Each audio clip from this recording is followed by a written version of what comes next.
مؤلف چې دی بیا فصل یې دی الاذکار المسنونه بعد الصلاة، د مانځه نه بعد مسنون اذکار. او د مسنون معنی دا چې کوم چې په سنتو کې راغلي دي، یعنی دا هغه اذکار نه دي چې د ځان نه جوړ کړی شوي،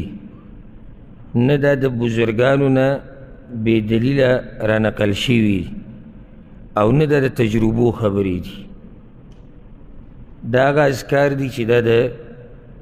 پیغمبر صلی الله علیه وسلم نه رانقل دي. د مانځه نه بعد اذکار، د مانځه نه بعد دا خبره یاده کوي چې هر غټ عبادت کله ختم شي نو د هغې په اخره کې شریعت دا طریقه ښوولې دی چې الله به یادوي. لکه د حج په مسایلو کې قرآن کې الله ذکر کړي دي، نو وایي چې کله تاسو فاذا قضیتم مناسککم فاذکروا الله، کله چې تاسو د حج اعمال ختم کړئ نو بیا الله یاد کړئ. او د مانځه نه بعد الله یادول. پیغمبر صلی الله علیه وسلم چې کله دا خپل ژوند تیر کو او آخري ورځې وي او دعوت عام شو، نو الله ورته وایي چې کله مکه فتح شي او د الله له طرف نه مرسته راشي او خلک جوق در چوق په اسلام کې ننوځي، نو فسبح بحمد ربک واستغفره، نو د الله پاکي وایه، د الله حمد وایه، د الله نه بخښنه غواړه. یو غټ عبادت سره ته ورسېد نو د هغې په اخره کې الله یادول. الله ولې یادولی کېږي؟ د دې دپاره چې الله دا عبادت قبول کړي. بله دا چې که د عبادت کې څه کمی زیاتی شوی نو چې هغه الله معاف کړي. او دې ته د هغه سړي توجه ډېرې څوک چې په خپل عبادت باندې یریږي چې زما د عبادت به الله قبول کړي او که نه. اوس چې د کور نه راغلی په دې نیت چې زما صرف کار څه دی؟ مونځ کول دي، الله به قبلوي نه، هغه دغه اذکارو ته به توجه هم نه ورکوي، ځکه چې هغوی زما عبادت پوره دی او الله قبول کړی دی. نو دا اذکار هغه اذکار دي چې دې سره د مانځه کې څه کمی راغلی هغه به م الله پوره کوي، بخښنه درته کوي، او د عبادت د قبلېدو امید ډېر شي، ځکه چې تا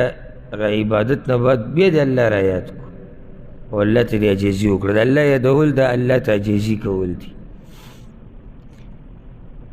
او په دې اذکارو سره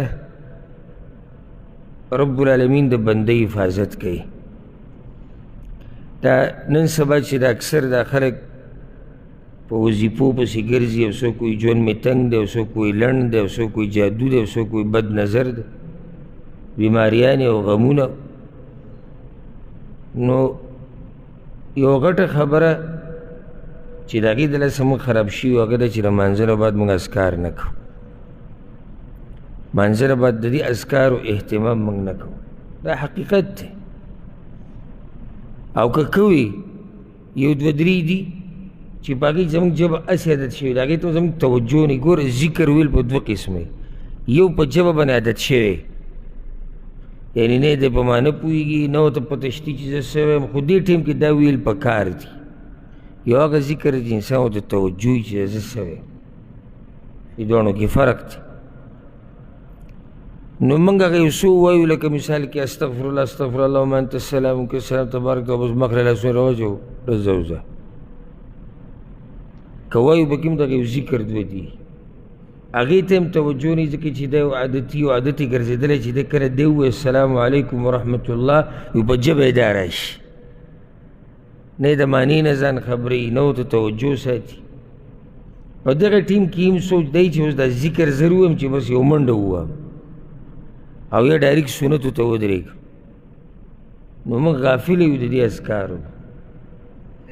ځکه ژوند کې زموږ مسلې دي. په دې سره الله رب العزت د بندګانو حفاظت کوي چې کله هغه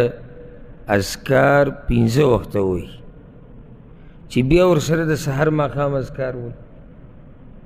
نو تاسو سوچ وکړئ چې دا بنده به څنګه د الله په حفاظت کړي. بله مسله دې سره اهم هغه دا ده چې دا اذکار لازم نه دي چې ته په جومات کې ووایې.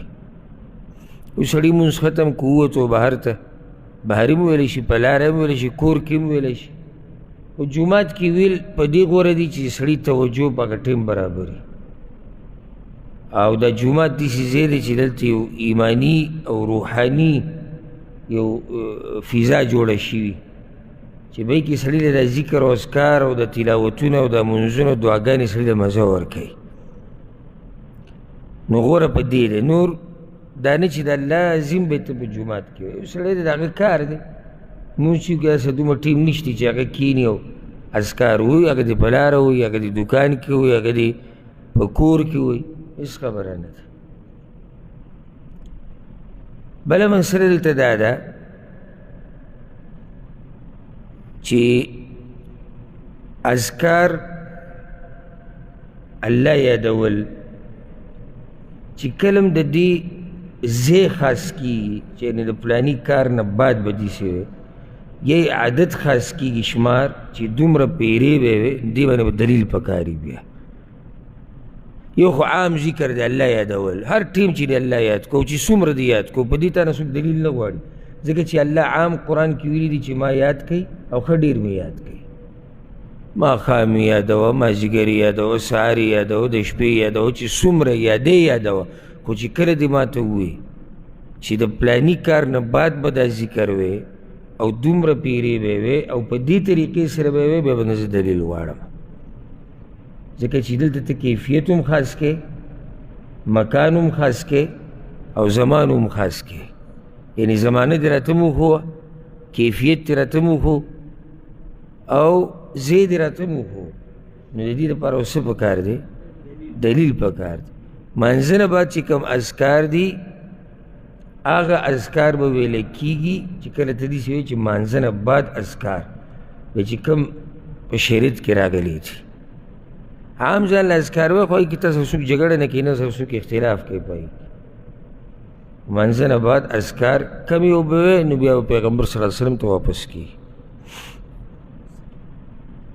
قرآن کې الله سبحانه وتعالی عامه خبره کړې ده، لکه یو ځای کې الله رب العزت دا خبره کړې ده چې الله یادوي د سحر او ماښام کې و ادبار السجود او په سجدو پسې وروسته. دا په سجدو پسې وروسته الله یادول، دې کې باید د مفسرینو اقوال دي چې دې څه مطلب دی. یو قول دا دی چې د مانځه نه بعد دغه اذکار دي چې تا سجدې ولګولې الله ته، نو اوس الله یاد کړه، دغه هم الله یادولو، نو اوس اذکار دا د الله یادول به بل قسم دی. ګور د الله د یادولو اقسام دي، طریقې دي. یو طریقه خو نه د الله د یادول، دا مونږ چې مونځ کوو که دا موږ الله یادوو، دا هم ذکر دی. او په ژبه ته ذکر جاري ساتي، سبحان الله و الحمدلله، دا هم ذکر، دا هم الله یادول دي.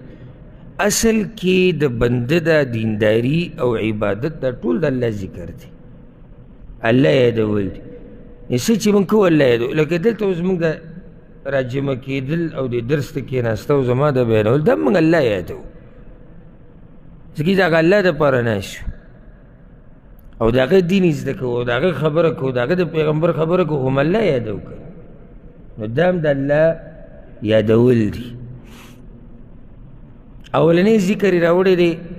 د حدیث په صحیح بخاري کې دی، په صحیح مسلم کې هم دی، امام ابو داود امام نسائی هم راوړی. عبدالله ابن عباس وی كنت أعرف انقضاء صلاة النبي صلى الله عليه وسلم بالتكبير، ما به د نبی صلی الله علیه وسلم د مانځه پوره کېدل په الله اکبر ویلو سره پیژندو. دلته ډېرې مسلې دي، یو نه ده. اولنۍ مسله، عبدالله ابن عباس ولې دا خبره کوي چې ما به په تکبیر سره ما ته پته ولګېدی چې مونځ ختم شو، ځکه چې هغه به شاته ولاړو ماشوم او مخکې صفونو کې به مشران، نو هغه ته به که د سلام دا آواز واضح رانغی د پیغمبر صلی الله علیه وسلم، پکې د آخري صفونو کې دی، نو چې کله به جومات الله اکبر ووایي نو ده ته به پته ولګېدی چې مونځ ختم شوی دی.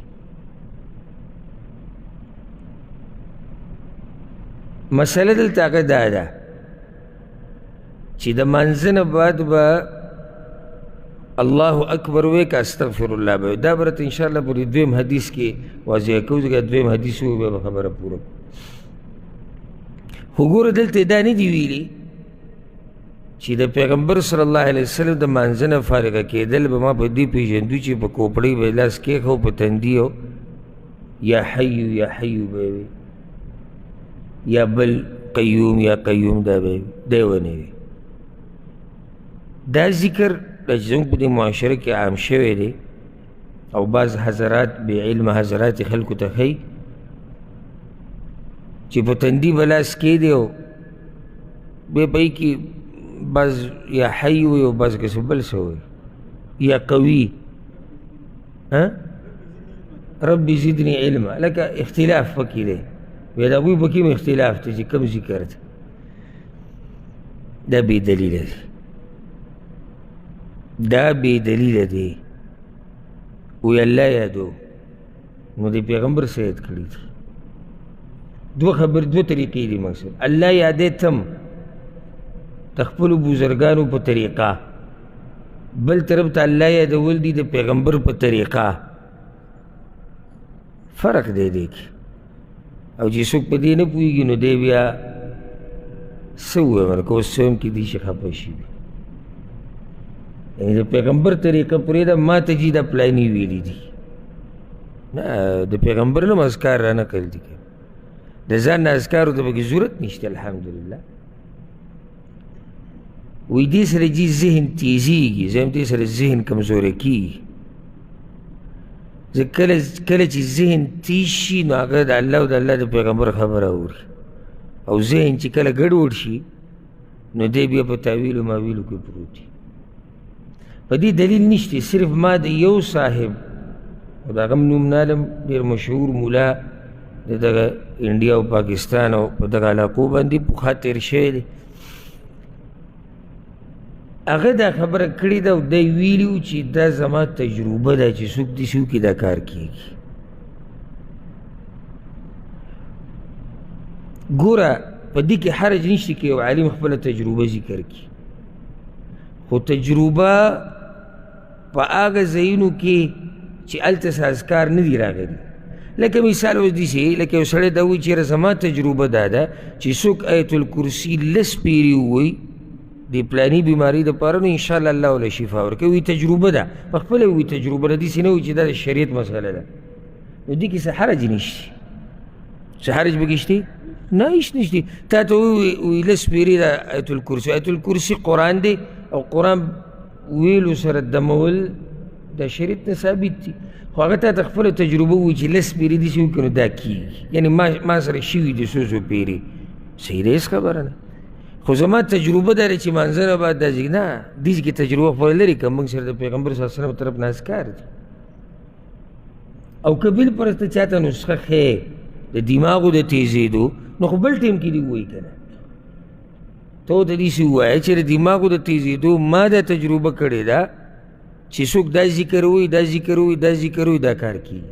بله مسله مجرد د الله نوم اخسته دې څه مطلب دی یعنی یا قوي یا قوي یا قوي نو ته قوي ته څه وې یا صرف قیوم وایه یا صرف چې د الله نوم الحی وایه دا شریعت خو دې اذکار مونږ ته نه دي ښودلي چېرته یعنې څوک دې ما ته وښایي دا ګز او دا میدان ښه صفا پټه پناه خبره دا ګز او دا میدان دوه خبرې دې څوک ما ته وښایي تاسو یې معلومات وکړئ که تاسو ته هم څوک معلومي نو ماله به دلیل راوړئ دوه یو د مانځه نه بعد په تندي لاس ایښوده یا قوي یا قوي ویل د دې دلیل به راوړئ د پیغمبر صلی الله علیه وسلم نه یا ځه ګنجایش به وکړو د صحابه کرامو نه راوړو یا صحابه کرامو پورې ده ګرانه ده د دې څلورو امامانو کې د یو نه راوړئ او دویم په دې به دلیل راوړئ چې شریعت کې داسې ذکر شته چې د الله نوم دومره پیرې اله صرف نوم یې اله لکه هسې ناسې قوي قوي قوي یا قیوم یا قیوم الحی الحی الحی دې باندې به ماله داسې دلیل راوړي چې دا ذکر شتي شریعت کې چې الله یادې مقصد د الله راضي کول دي که نه یعنې دا زمونږ ګمان دی ګوره په ټولو باندې که هغه بدعتي دی او که هغه سني دی په سنت طریقه روان دی خو په دواړو زموږ دا ګمان دی چې دوی چې دا ذکر کوي دوی الله راضي کول غواړي بدعتیان هم ګوره دا اذکار دې دپاره نه کوي چې شیطان راضي کوي څه کوي الله راضي کوي ښه دا صوفیان چې هو هو کوي یعنی لمنډ هغوی د الله هغه نوم پکې مختصر کړی دی اوس څه به الله الله الله کې یو هو هو وایه دی هو هو سره هم ګوره دی الله راضي کوي الله سره دشمني نه کوي خو د الله د راضي کولو د قانون یاد کړه الله راضي کیږي